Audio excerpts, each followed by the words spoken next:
नमस्ते दोस्तों। आज हम एक सियाटिका का केस देखते हैं। इस केस में हम यह देखेंगे कि मरीज अपनी बीमारी को डील कैसे करता है, बीमारी का वो इलाज कैसे करा रहा है और बीमारी में क्या क्या वो कर रहा है, कैसे डील करता है अपनी बीमारी को। तो इस केस के थ्रू हम देखते हैं। ये केस है एक 37 वर्षीय व्यक्ति का जो पेशे से हमाल है। वह भारी भारी वज़न उठाता है, बोरे उठाता है। उसके बाएं पैर में दर्द था, कमर से लेके घुटने तक उसे दर्द हो रहा था। अब पूरे पैर में उसे झुंझुनाहट होती थी। मरीज का कहना था कि जांघों में उसे सुन्नपन लगता है, वह छूता है तो उसे कोई एहसास नहीं होता है। इसके लिए वह अपने लोकल स्तर में कई ट्रीटमेंट ले रहा था। उसने मुझे बताया कि उसे जब पहली बार दर्द हुआ तो वह कोई पेन रिलीफ जेल, मलहम इत्यादि लगा के अपना काम चला रहा था। वह लगाता था, उसे आराम मिल जाता था, वह काम में चला जाता था। फिर तकलीफ़ होती थी, फिर लगाता था। ऐसा उसने 2-4 दिन देखा। जब उसे आराम नहीं लगा तो वह अपने ही मोहल्ले के एक डॉक्टर के पास गया, लोकल डॉक्टर के पास गया। उसने उसे इंजेक्शन दिया, कुछ टेबलेट दिया। वह उसको कुछ दिन खाया, उसके बाद उसे आराम लगा तो वह फिर चला गया। उसका कहना था मुझे दर्द इतना ज़्यादा था कि एक दिन मैं घर से उठ ही नहीं पाया। तो वह इलाज कराया, जैसे उसको आराम मिला फिर वह काम में चला गया। लेकिन उसकी तकलीफ़ पूरी तरीके से ठीक नहीं हुई, दर्द रह रह के हो ही रहा था। फिर उसे दर्द हुआ तो वह एक नाई के पास गया। नाई के पास जाके उसने नाई से मसाज कराया, उसे कुछ आराम मिला, वह फिर काम में चला गया। लेकिन यहाँ भी उसकी बात नहीं बनी, उसे रह रह के दर्द होता ही था। तो उसने कहा कि अब मुझे जब भी दर्द होता है मैं दवा खा लेता हूँ, 1-2 दिन ठीक रहता है, उसके बाद फिर दर्द होता है। तो उसे मुझे मेरे पास किसी पहचान वाले ने रिकमेंड किया था कि आप उनके पास जाइए, इलाज कराइए। तो मैंने उससे पूछा कि जब तुमको इतना दर्द है तो तुम काम कैसे करते हो? तो कहा कि भाई मैं हमाली का काम कर रहा हूँ, वज़न तो मुझे उठाना ही पड़ेगा। अगर काम नहीं करूँगा तो फिर कैसा चलेगा? ये तो मेरा रोज़ी-रोटी है। और हो ना हो मुझे लगता है यह मेरा दर्द भी इसी वज़न उठाने के कारण हुआ है। तो मैंने पूछा कि तुम इलाज क्यों नहीं कराते? प्रॉपर दवा क्यों नहीं खा रहे हो? तो उसने कहा, बढ़िया रीज़न बताया कि अंग्रेज़ी दवाई यदि मैं खाता हूँ तो मुझे कुछ दिन के लिए राहत मिलता है, दर्द फिर उठ जाता है। तो ऐसा कब तक चलता रहेगा? मैं कब तक दवा खाऊँगा? इसलिए एलोपैथिक इलाज मैं नहीं करा रहा हूँ। पता चला मैं दवा खाता रहा और ये बीमारी बढ़ते गई, कोई बड़ी प्रॉब्लम हो जाएगी तो मेरी तकलीफ़ बढ़ जाएगी। इसलिए मैं यह नहीं खाया। अब आपके पास आया हूँ तो आप मुझे दवा दीजिए। जो भैया मुझे भेजे हैं आपके पास तो बोले हैं कि भाई आपसे दवा लूँगा तो मैं ठीक हो जाऊँगा। मैंने उससे आगे पूछा कि तुम अभी दर्द को मैनेज कैसे कर रहे हो? तो उसने कहा कि मैंने यूट्यूब में भी इसके बारे में सर्च किया है, उसमें भी कुछ उपाय आया तो वह मैं अपनाया हूँ। लोग जो भी बोलते हैं मैं वो परहेज़ करता हूँ। मैं खट्टा खाना छोड़ दिया हूँ, भाटा खाना छोड़ दिया हूँ, टमाटर नहीं खा रहा हूँ और भी जो बोलते हैं उससे मैं परहेज़ करता हूँ। और मैं पूछा तो क्यों ऐसा परहेज़ कर रहे हो? तो बोलता है ताकि प्रॉब्लम ना बढ़े। कई लोग बोलते हैं कि ये सब खाने से प्रॉब्लम बढ़ जाती है, इसलिए मैं परहेज़ कर रहा हूँ। मैंने कहा कि इस दर्द को लेके तुम्हारे मन में और क्या चल रहा है? तो वह बोला मेरे मन में यही चल रहा है कि दर्द ठीक होगा कभी नहीं होगा।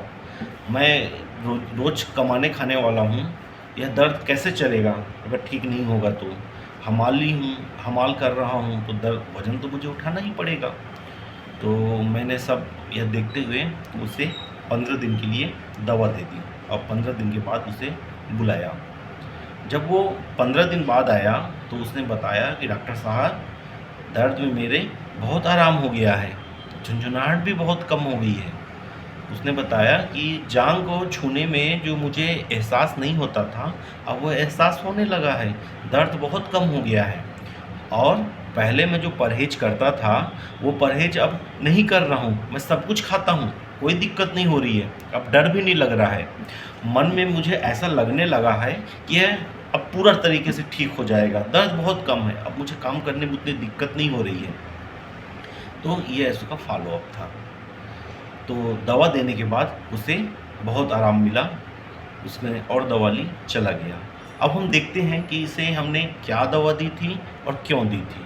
हाँ, एक बात तो मैं बताना भूला, वह फॉलोअप में मुझे बताया कि जो भैया आपके पास मेरे को भेजे थे, उन्होंने कहा था कि आप पैसे नहीं लेंगे, और आपने पहली बार में पैसा ले लिया।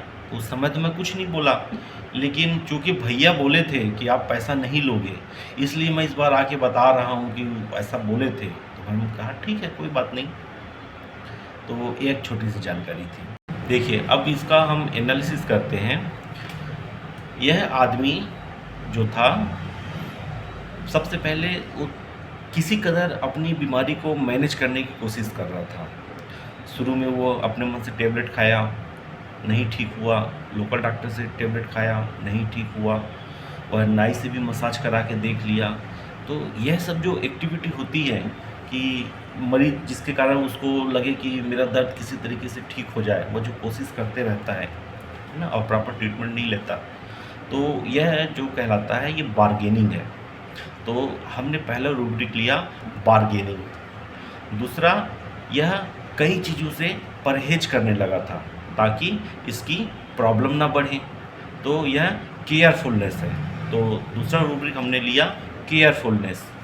इसने बातों में क्या बताया कि कहीं मुझे लगता है कि धीरे धीरे यह बढ़ ना जाए, तकलीफ़ ज़्यादा हो जाएगी तो मुझे दिक्कत होगी। तो यह क्या है?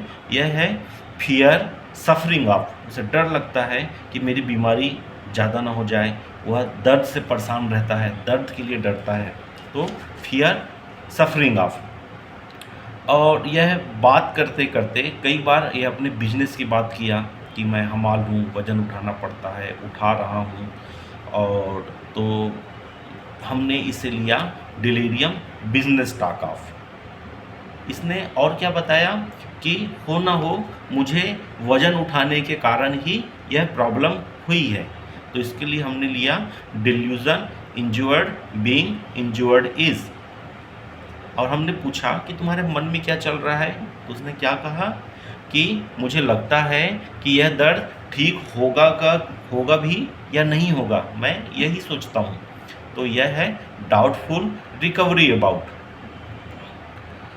और लास्ट में मैंने क्या बताया कि यह आके पहली बार मेरे से दवा लिया, इसे आराम भी मिला, लेकिन यह पहली बार कुछ नहीं बोला, लेकिन दोबारा आके यह बोलता है कि आपने मुझसे पहली बार पैसे ले लिए।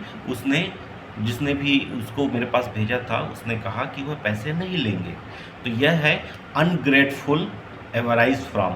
वह पैसा खर्च करने में इतना कंजूस होता है जिसके कारण वह सामने वाले का कृतार्थ भी नहीं होता, निष्ठुर होता है। वह उसकी किए गए अच्छे कामों को भी याद नहीं रखता है, तवज्जो नहीं देता है। तो हमने लिया अनग्रेटफुल एवराइज फ्रॉम।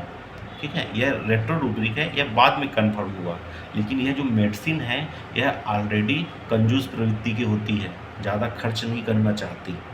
इसलिए यह रूब्रिक मैंने रेट्रो में बताया है, लेकिन पहले ही ये हमने इसे लिया था एवराइज। क्यों? क्योंकि यह प्रॉपर ट्रीटमेंट नहीं करा रहा है। ठीक है, छोटे छोटे जैसा दवाइयाँ लेता है कि इसका काम चलता रहे, कभी नाई के पास चला जाता है, तो यह एवराइज हमने लिया। तो यह सब रूब्रिक को जब हम रिपोर्टाइज करते हैं तो मेडिसिन आती है ब्रायोनिया। तो इस मरीज को ब्रायोनिया देने के बाद इसे बहुत आराम मिला। ब्रायोनिया के साथ साथ ही एक इसकी क्लोज मेडिसिन है सल्फ़र, जो यह सब रूब्रिक कवर करती है। तो ब्रायोनिया और सल्फ़र में डिफरेंस ये है कि जो सल्फ़र होता है उसको एबंडेंस फीलिंग होती है, डिल्यूजन वेल्थ में होता है। उसे लगता है कि उसके पास बहुत कुछ प्रचुर मात्रा में है, उसके पास संसाधन है। इसलिए जब उसे यह लगता है कि उसके जो वेल्थ है, जो उसके संसाधन हैं वो कम हो रहे हैं, बीमारी में उसे अब नुकसान होने लगा है, तब वह प्रॉब्लम महसूस करता है और डॉक्टर के पास जाता है। जबकि ब्रायनिया क्या होता है, इसके पास डिल्यूजन वेल्थ तो होता ही नहीं, यह अपने आप को जन्मजात गरीब समझता है। इसकी सबसे बड़ी दिक्कत होती है जब इसके पास पैसे आना कम हो जाते हैं, इसका काम रुकने लगता है, काम में नहीं जा पाता है, तब ब्रायनिया को प्रॉब्लम होती है। तो वह क्या करता है कि वह ऐसे छोटे छोटे नुस्खे आजमाएगा, केयरफुल रहेगा, ताकि उसकी प्रॉब्लम ज़्यादा ना बढ़े और उसका काम चलता रहे। जब उसको ज़्यादा प्रॉब्लम होती है तो वह रेस्ट करता है, और जहाँ थोड़ा सा उसको आराम मिल जाए तो वह फिर काम में चला जाता है। तो उसका पूरा मोटो क्या रहता है कि उसका काम नहीं रुकना चाहिए, और वह किसी भी प्रकार का फिजूल खर्ची, मतलब जिसमें पैसे खर्च हों, ऐसी चीज़ वो नहीं अपनाएगा। तो यही चीज़ उसके ट्रीटमेंट में भी देखने को मिलती है कि वह ज़्यादा खर्चीला ट्रीटमेंट नहीं अपनाएगा। जहाँ उसको कम खर्च हो या जैसे तैसे उसका काम चल जाए, वो पहले वैसी चीज़ों को प्राथमिकता देगा। पहले वह कोशिश करेगा, मैनेज करेगा अपनी तरफ से कि जैसे तैसे उसका काम चलते रहे, दर्द कंट्रोल हो जाए, है ना, ज़्यादा लंबा इलाज ना कराना पड़े। लेकिन जब उसकी बात नहीं बनती है तब वह डॉक्टर के पास पहुंचता है। ठीक है, तो इस प्रकार से हमने इस पेशेंट को ब्रायनिया दिया। तो आप लोगों ने देखा कि कैसे पेशेंट बीमारी की अवस्था में भी अपनी बीमारी को अलग अलग तरीके से डील करते हैं। हर पेशेंट का अपनी बीमारी को देखने का, डील करने का, डॉक्टर के पास जाने का, क्यों वह डॉक्टर के पास जा रहा है, क्यों डॉक्टर के पास नहीं जा रहा है, इन सब का अपना अपना लॉजिक रहता है। तो इस आधार पे भी हम मेडिसिन को इंडिविजुअलाइज कर सकते हैं। इसके साथ साथ पेशेंट के और लक्षण गौर करके यदि हम दवाइयाँ सही तरीके से देते हैं तो मरीज में बहुत बढ़िया आराम देखने को मिलता है। तो दोस्तों, अब आपको यह जानकारी कैसी लगी, वीडियो कैसा लग रहा है, आप हमें बताइए, ताकि हम और अच्छी अच्छी जानकारी आपके पास ला सकें। धन्यवाद।